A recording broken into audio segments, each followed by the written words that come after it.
அஸ்ஸலாமு அலைக்கும் வரஹ்மத்துல்லாஹி வபரகாத்துஹு.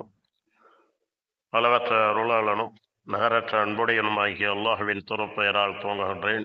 கற்றுக்கொள்வோம், கடைப்பிடிப்போம். தினம் ஒரு தகவல் எண் 865. தலைப்பு பூமி பந்து, தொடர் 42. அன்பானவர்களே, கண்ணியத்திற்குரியவர்களே, இந்த பூமி அது நமக்கு வாழ்விடமாக தரப்பட்டிருக்கின்றது. பூமியை பற்றி நாம் சொல்லிக்கொண்டே இருக்கலாம். நீண்ட தொடர்கள் ஆகிக்கொண்டே இருக்கின்றது. இன்னும் ஒரு சில தொடர்களில் இப்பூமி பந்து என்ற தொடரை இன்ஷா அல்லாஹ் முடித்துக் கொள்வோம்.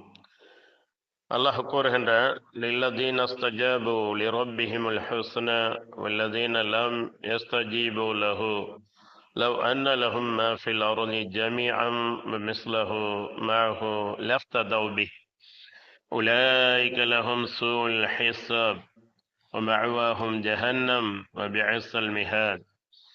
எவர் தம் இறைவனின் கட்டளைகளை ஏற்றுக்கொள்கிறார்களோ அவர்களுக்கு அது அழகிய நன்மையாகும். இன்னும் எவர் அவனது கட்டளைகளை ஏற்றுக்கொள்ளவில்லையோ அவர்களுக்கு பூமியில் உள்ள பொருட்கள் யாவும் சொந்தமாக இருந்து அத்துடன் அதை போன்ற இன்னொரு பாகமும் இருந்து மறுமையின் வேதனையிலிருந்து தப்பித்துக் கொள்ள அவற்றையெல்லாம் மீட்டு பொருளாக ஈட்டு பொருளாக கொடுத்து விடவே விரும்புவார்கள். ஆனால் இது பலனை அளிக்காது. அவர்களுக்கு கேள்வி கணக்கு மிகவும் கடினமாக இருக்கும். அவர்கள் தங்கும் இடம் நரகமே ஆகும். அது மிகவும் கெட்ட புகலிடமும் ஆகும். 13வது அத்தியாயத்தின் 18வது வசனம்.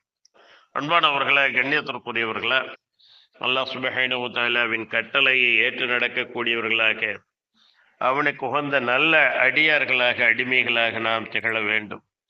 அல்லாஹ் இன்னும் கூறுகின்றான், وَلَوْ أَنَّ قُرْآنًا سُيِّرَتْ بِهِ الْجِبَالُ أَوْ قُطِّعَتْ بِهِ الْأَرْضُ أَوْ كُلِّمَ بِهِ الْمَوْتَى بَلْ لِلَّهِ الْأَمْرُ جَمِيعًا أَفَلَمْ يَيْأَسِ الَّذِينَ آمَنُوا أَن لَّوْ يَشَاءُ اللَّهُ لَهَدَى النَّاسَ جَمِيعًا وَلَا يَزَالُ الَّذِينَ كَفَرُوا تُصِيبُهُم بِمَا صَنَعُوا قَارِعَةٌ أَوْ تَحُلُّ قَرِيبًا مِنْ دَارِهِمْ حَتَّى يَأْتِيَ وَعْدُ اللَّهِ إِنَّ اللَّهَ لَا يُخْلِفُ الْمِيعَادَ.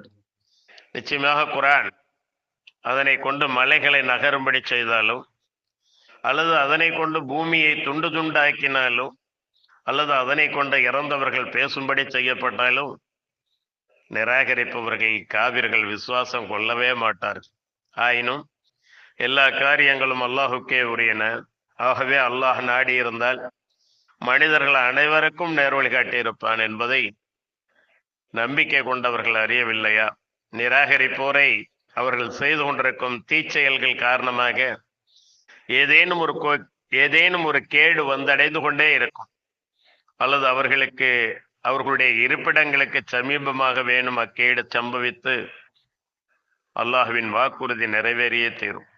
நிச்சயமாக அல்லாஹ் தன் வாக்குறுதிகள் மாறு செய்ய மாட்டான். 13வது அத்தியாயத்தின் 31வது வசனம்.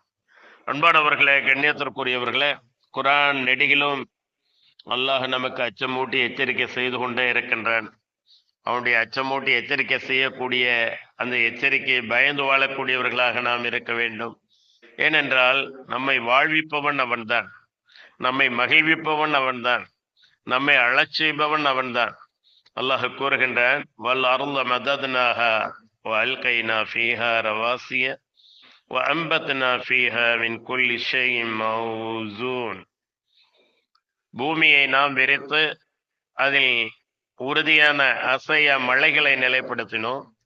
ஒவ்வொரு பொருளையும் அதற்குரிய அளவின்படி நாம் முளைப்பித்தோம். 15வது அத்தியாயத்தின் 19வது வசனம்.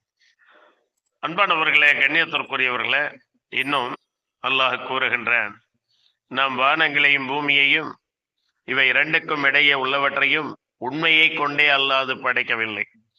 இறை தூதரே, இவர்களுடைய தண்டனைக்குரிய காலம் நிச்சயமாக வருவதாகவே உள்ளது. ஆதலால் இவர்களின் தவறுகளை முற்றாக புறக்கணித்துவிடும். 15வது அத்தியாயத்தின் 85வது வசனம். ஆக அல்லாஹ் அச்சமூட்டி எச்சரிக்கை செய்து கொண்டே இருக்கின்றான். அச்சம் அடைபவர்களுக்கு, எச்சரிக்கை அடைபவர்களுக்கு அது பலனாக இருக்கும். அலட்சியமாக இருப்பவர்களுக்கு அது அழிவாக இருக்கும். இன்னும் வரும் இன்ஷா அல்லாஹ். வாஹிர் தஅவானா அல்ஹம்துலில்லாஹி ரப்பில் ஆலமீன். அஸ்ஸலாமு அலைக்கும் வரஹ்மத்துல்லாஹி வபரகாத்துஹு.